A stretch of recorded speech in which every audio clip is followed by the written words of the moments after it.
Selamat pagi anak-anak. Shalom anak-anak, Nah. selamat hari Minggu. Gimana kabarnya? Baik gak? Tentu baik Kak. Waduh. Sudah mandi? Sudah mandi belum? Sudah. Apa? Sudah. Wih, Oh, sudah. kelihatan sih dari sini, Iya, dari kelihatan ya. betul. Dari kamera Yang ini laki-laki kelihatan. ganteng ya Kak ya. Wah. Wah. Yang perempuan Cantik. cantik. Kak, lihat. Wah, Weh. mantep banget dah pokoknya Iya, ya. mantap dah. Pasti anak-anak sekolah minggu GKI Inggura sudah siap Kak untuk memuji dan memuliakan nama Sudah Tuhan. siap juga mendengarkan firman Tuhan. Oh iya betul Kak. Luar biasa, pokoknya luar biasa. Harus Pokoknya sering-sering. Terbaik deh. Terbaik. Kita akan memuji Tuhan apa Kak hari ini Kak? Hari ini kita akan memuji Tuhan, memuliakan nama Tuhan dengan penuh semangat. Kita akan memuji Tuhan, judulnya Kasih Yesus Indah Oh Indah. Oh kasih Yesus indah-indah oh Iya. indah itu. Wah tentunya anak-anak di rumah harus bangkit berdiri ya Kak ya. Betul, Nah, makanya biar semangat bangkit memuji nama berdiri. Tuhan. Ayo yang di rumah segera langsung bangkit berdiri, kita puji dan muliakan nama Tuhan. Kasih Yesus indah-indah oh indah. Yuk semangat anak-anak yang di rumah.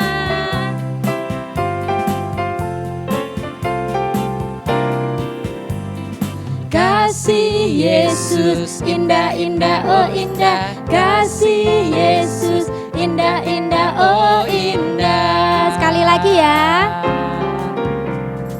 Kasih Yesus indah-indah oh indah. Kasih Yesus indah-indah oh indah. Lebih indah dari pelangi. Lebih indah dari pelangi. Lebih indah dari bintang di langit. Lebih indah dari bunga di taman. Oh Yesusku. Sekali lagi ya.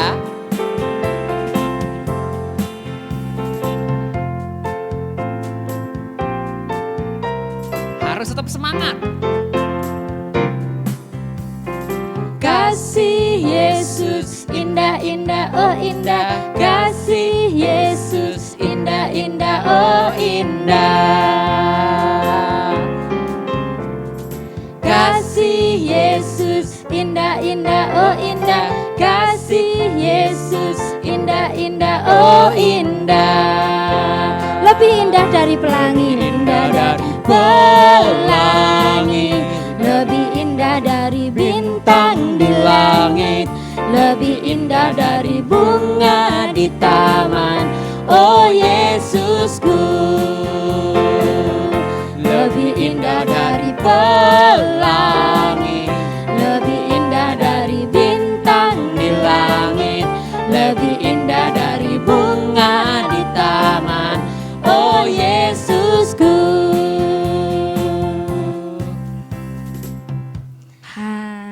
Sekarang anak-anak boleh duduk dulu. Capek ya? Iya, kita akan Kak doa Seta dulu sedih ya Kak capek ya. ya. Oh Kak Seta capek. Tapi kita tetap semangat ya Kak Tetap ya. semangat, Wah. memuji memuliakan Tuhan itu harus tetap semangat dengan penuh sukacita yang sungguh luar biasa. Ya Bu Wah, Erna ya. Ya betul. Sekarang kita akan doa dulu Kak. Betul, sebelum Ya kita anak-anak di rumah sikap berdoa yang bagus. Duduk yang manis. dilipat lipat tangannya, tutup mata, siap untuk ikut dengan kebaktian anak kita pada pagi hari ini. Yuk anak-anak ikutin Kak Zita yang di rumah ya, kita berdoa bersama-sama. Mari kita berdoa. Tuhan Yesus yang baik, terima kasih ya Tuhan, hari ini Tuhan telah mengajak kami untuk datang kepadamu. Tuhan, sekarang kami mau terus menyanyi dan memuliakan nama Tuhan. Kiranya Engkau berkati kami semua yang akan mengikuti kebaktian anak ini. Di dalam nama Tuhan Yesus Kristus, kami berdoa dan mengucap syukur. Haleluya. Amin. Amin. Ya. Masih semangat anak-anak untuk memuji Tuhan? Masih Nah, dong. pujian kita selanjutnya tentang apa Kak? Tentang burung pipit yang kecil. burung pipit yang kecil. Nah, ada juga bunga bakung ya Kak ya. Bunga bakung, pernah lihat bunga bakung belum? Saya belum Kak. Aku juga belum sih. Ya, nanti kita Pokoknya lihat bunga sama bakung itu pokoknya bunga yang bagus deh yang pokoknya. indah. Bunga yang Nah, indah. Kita akan pujikan lagu yang kedua, burung pipit yang kecil.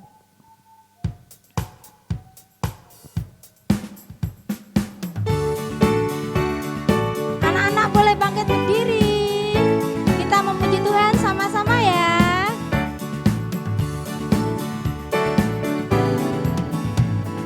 Burung pipit yang kecil dikasihi Tuhan, terlebih diriku dikasihi Tuhan. Bunga bakung di padang diberi keindahan, terlebih diriku dikasihi Tuhan.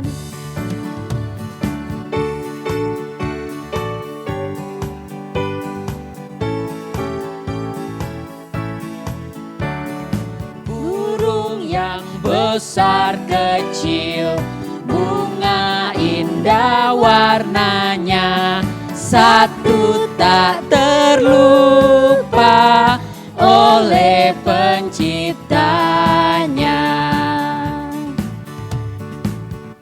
Nah, Kak Zeta, Bu pujian Erna. hari ini diceritakan tentang burung pipit yang kecil, bunga bakung, burung yang besar juga Bunga yang indah-indah warnanya. dilindungi oleh Tuhan. Apalagi kita, Wah, jelas. manusia ciptaan Tuhan yang istimewa ya Kak yang ya. paling sempurna katanya Iya, di antara seluruh ciptaan Tuhan yang lain. Terlebih-lebih dan lebih lagi dikasihi oleh Tuhan. Ya, Nah, Bu Erna, Kak Zeta, dan juga pasti adik-adik yang di di rumah rumah semuanya dicintai oleh Tuhan. Tuhan. Dan kita harus selalu bersyukur di dalam setiap apa yang Tuhan berikan kepada kita ya Kak ya. Amin, haleluya, amin. Amin. Katakan amin adik-adik, amin. Oh iya, Bu Erna sudah dengar.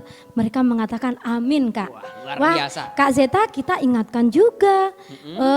Setiap ibadah kita ada persembahannya Kak. Wah, Persembahannya dimasukkan di dalam Di dalam amplop. Amplop Amplopnya gitu boleh ya. besar, boleh Ya, Jadi kecil. amplopnya nih kayak gini adik-adik ukurannya. Oh Kayak iya. gini amplopnya. Nah nanti di amplopnya ini nanti ditulis ya, persembahan sekolah minggu. Tanggal berapa? Tanggal misalkan besok kan tanggal 11. maaf hari ini. Tanggal 11. Hari ini kan tanggal 11. Ya. Jadi tulis nanti persembahan minggu 11 Oktober 2020. Lalu tulis Sekolah minggu sekolah tadi minggu sudah aja ya, gitu aja betul. ya. Iya. Itu aja yang ditulis, jangan gak usah tulis nama segala macam gak perlu ya. Ya. Yang nggak penting kasih keterangan persembahan sekolah minggu dan tanggalnya. Supaya kenapa? Supaya jangan ketuker. Oh iya, ada yang mungkin lupa ya Kak ya nggak Iya. ditulisi sekolah minggu. Ketuker terus Ketuker dikiranya sama persembahan orang umum. tua gitu ya, Iya, yang persembahan umum, mama ibadah papa. umum itu ya, Kak, ya. Gitu, iya. Kan Tuhan pengen mana nih persembahan dari anak-anak gitu Oh, ya, iya, pengen tahu tentunya yang mana kayak gitu, ya. Kak. Oke. Nah, adik-adik, sebentar lagi kita akan mendengarkan firman. Tuhan. Wah. Oleh karena itu penting bagi kita untuk menyiapkan hati dan pikiran kita gitu ya. Supaya kita siap untuk menerima apa yang dikatakan Tuhan kepada kita semua. Betul ya, Bu betul, Erna Kak. ya? Ya betul, betul sekali itu Kak. Tapi sebelum mendengarkan firman Tuhan, kita memuji Tuhan. Kita memuji Tuhan supaya hati kita semakin siap mendengarkan firman Tuhan. Ya judulnya Kak, Firman Tuhan ku dengar. firman Tuhan ku dengar. Oke, mari kita nyanyi bersama-sama.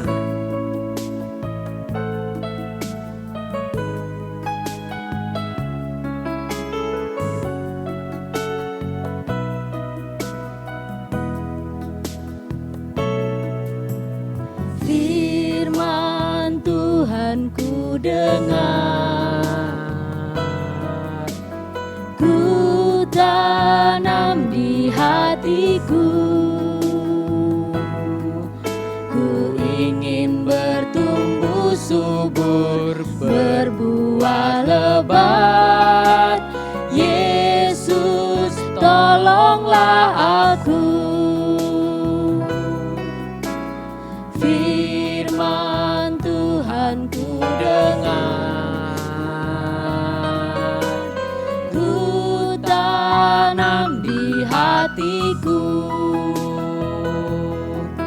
Ku ingin bertumbuh subur, berbuah lebat. Yesus, tolonglah aku. Yesus, tolonglah aku. Yesus, tolonglah aku. Nah, anak-anak, lipat tangan, tutup mata, kita akan berdoa untuk mendengarkan firman Tuhan. Tuhan Yesus, terima kasih hari ini kami boleh memuji Tuhan dan memuliakan nama-Mu. Tuhan, bila mana sebentar lagi kami akan mendengarkan firman Tuhan, kiranya Tuhan Yesus memberkati guru-guru kami yang membawakan firman, berkati mereka dengan Roh Kudus-Mu agar firman yang mereka sampaikan bisa berguna di dalam kehidupan kami. Berkati kami juga anak-anak-Mu yang akan mendengarkan firman-Mu agar bisa mendengarkan dengan baik dan bisa melakukannya di dalam kehidupan kami sehari-hari. Terima kasih Bapa, terima kasih. Hanya di dalam nama Tuhan kami Yesus Kristus kami berdoa dan bersyukur. Haleluya, amin. Amin. Dadah anak-anak. Selamat mendengarkan firman Tuhan. Oh iya, mendengarkan firman Tuhan dulu ya Kak ya. Iya, mendengarkan firman Tuhan. Dadah. Dadah. Selamat pagi anak-anak. Sudah siap mendengarkan firman Tuhan? Bu Novi yakin kalian sudah dalam posisi duduk manis ya. Nah, mari kita buka Alkitab kita masing-masing ya. Kita akan belajar dari kitab Perjanjian Lama. Mari buka Alkitabnya di dalam 1 Raja-Raja 16. 1 Raja-Raja pasal 17 ayat 1 sampai dengan yang ke-6. Ya anak-anak, 1 Raja-Raja 17 ayat 1 sampai dengan yang ke-6. Bu Novi ajak kita semua untuk sama-sama membaca ya. Mari kita sama-sama membaca. Elia di tepi sungai Kerit. Lalu berkatalah Elia orang Tisbe dari Tisbe Gilead kepada Ahab.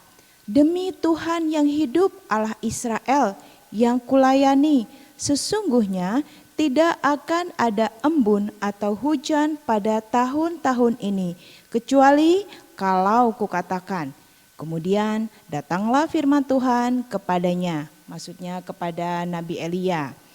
Pergilah dari sini, berjalanlah ke timur dan bersembunyilah di tepi sungai Kerit di sebelah timur sungai Yordan.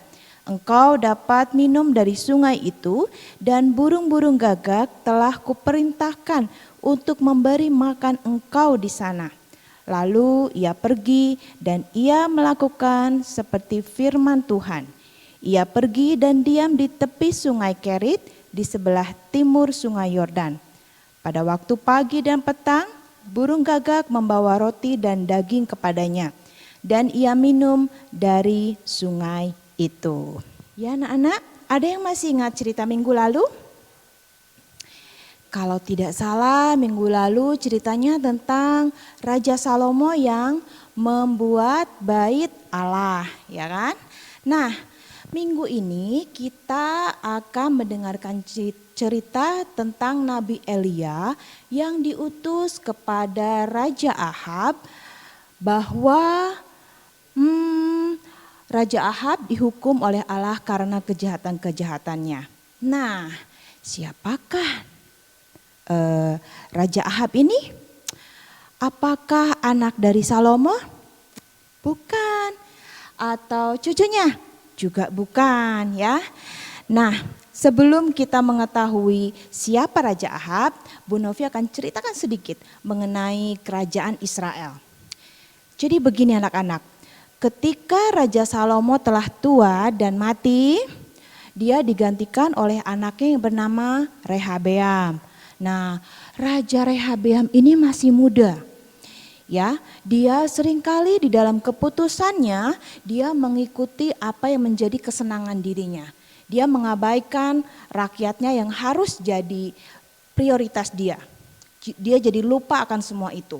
Ya, itu sebabnya kerajaan Israel pecah menjadi dua, yaitu kerajaan Israel Utara dan kerajaan Israel Selatan atau yang disebut juga dengan kerajaan Yehuda.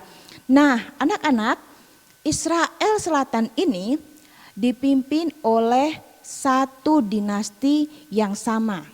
Apa ya dinasti itu? Dinasti adalah keturunan raja-raja yang memimpin suatu kerajaan dari satu keluarga. Jadi dari Daud, Salomo, Rehabeam dan seterusnya adalah langsung dari keturunan Raja Daud ya. Nah, lain dengan kerajaan Israel Utara. Israel Utara ini dipimpin oleh dinasti yang berbeda-beda ya.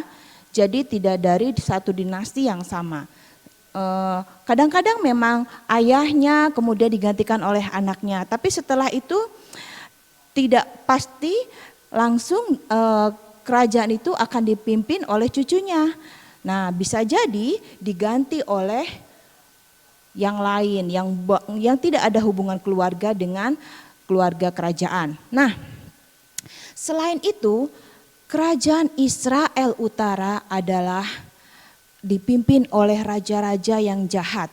Kebanyakan dari mereka adalah raja-raja yang jahat. Ya, sebagian besar dari raja-raja kerajaan dari Israel Utara ini mereka senang menyembah ilah-ilah lain atau menyembah Allah lain.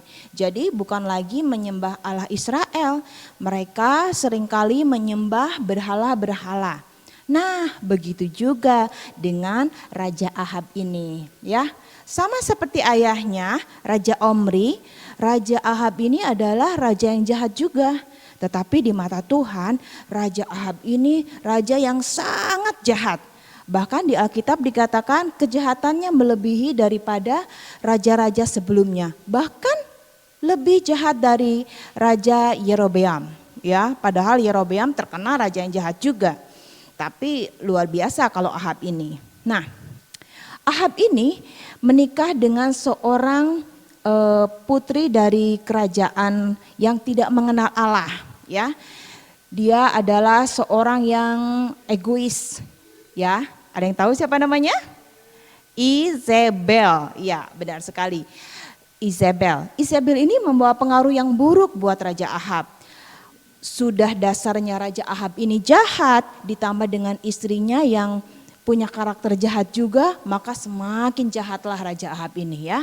Raja Ahab ini dengan sengaja dia membuat kuil-kuil dari dewa-dewa yang disembah oleh istrinya Izebel ini. Dan yang puncak daripada kejahatan Ahab ini, Ahab membuat patung dewa Asyera. Nah, itu Tuhan makanya sangat sedih dengan kelakuan Raja Ahab. Karena apa? Karena biasanya anak-anak jika rajanya itu berperilaku tidak baik, maka rakyatnya pun demikian.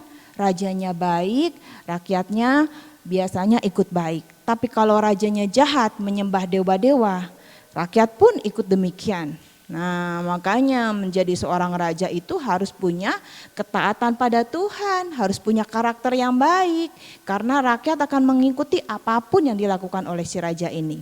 Nah, karena Tuhan sudah sangat sedih dengan kelakuan daripada Raja Ahab ini, akhirnya Tuhan mengirim Nabi Elia kepada Raja Ahab. Raja Ahab diberitahu oleh Elia bahwa Allah akan menghukum bangsa Israel.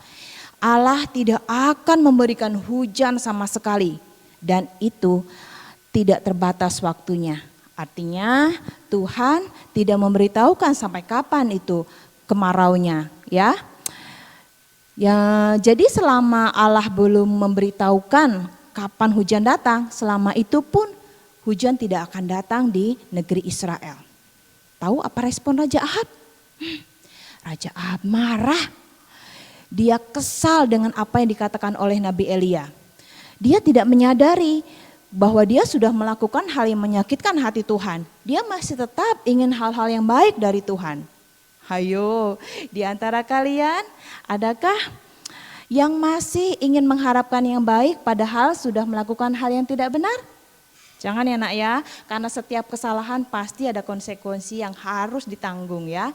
Begitu pula dengan Raja Ahab ini. Dan bukan hanya Raja Ahab yang dihukum, tapi seluruh rakyatnya juga. Kasihan kan? Semuanya jadi kena imbas juga dari kejahatan si Raja Ahab ini ya.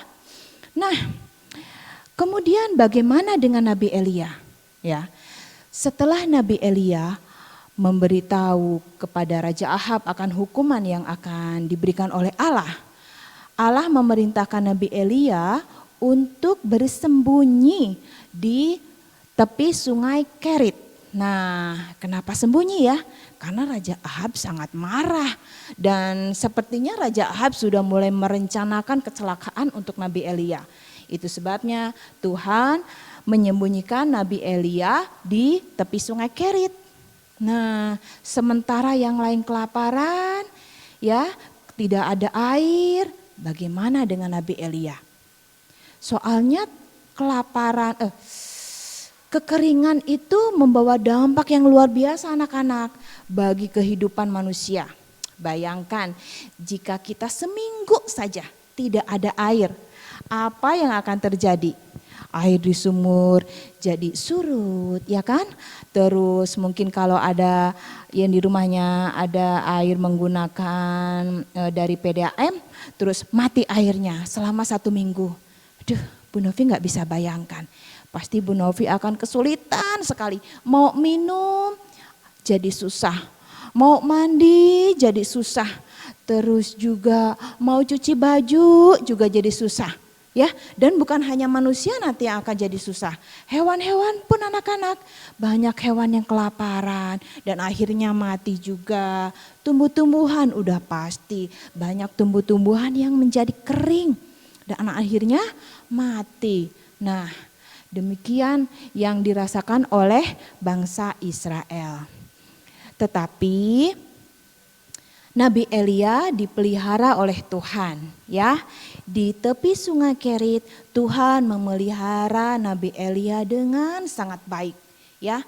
Dari sungai Kerit itu Nabi Elia bisa minum dari sana, juga bisa melakukan aktivitasnya yang membutuhkan air dari sana. Dan untuk makanan cari dari mana dong? Nah, ternyata Tuhan sudah mempersiapkan burung gagak. Jadi setiap pagi dan sore hari burung gagak mengantarkan makanan kepada Nabi Elia. Ya, mengantarkan roti dan mengantarkan daging. Nah, ajaib anak-anak ya. Bukan hanya karena burung gagak bisa diperintah oleh Allah untuk mengirimkan makanan kepada Nabi Elia. Tapi kalian tahu tidak bahwa burung gagak ini makanannya daging. Nah, coba bayangkan. Dia adalah pemakan daging. Setiap hari dia diberi tugas oleh Allah untuk memberikan daging dan roti kepada Nabi Elia.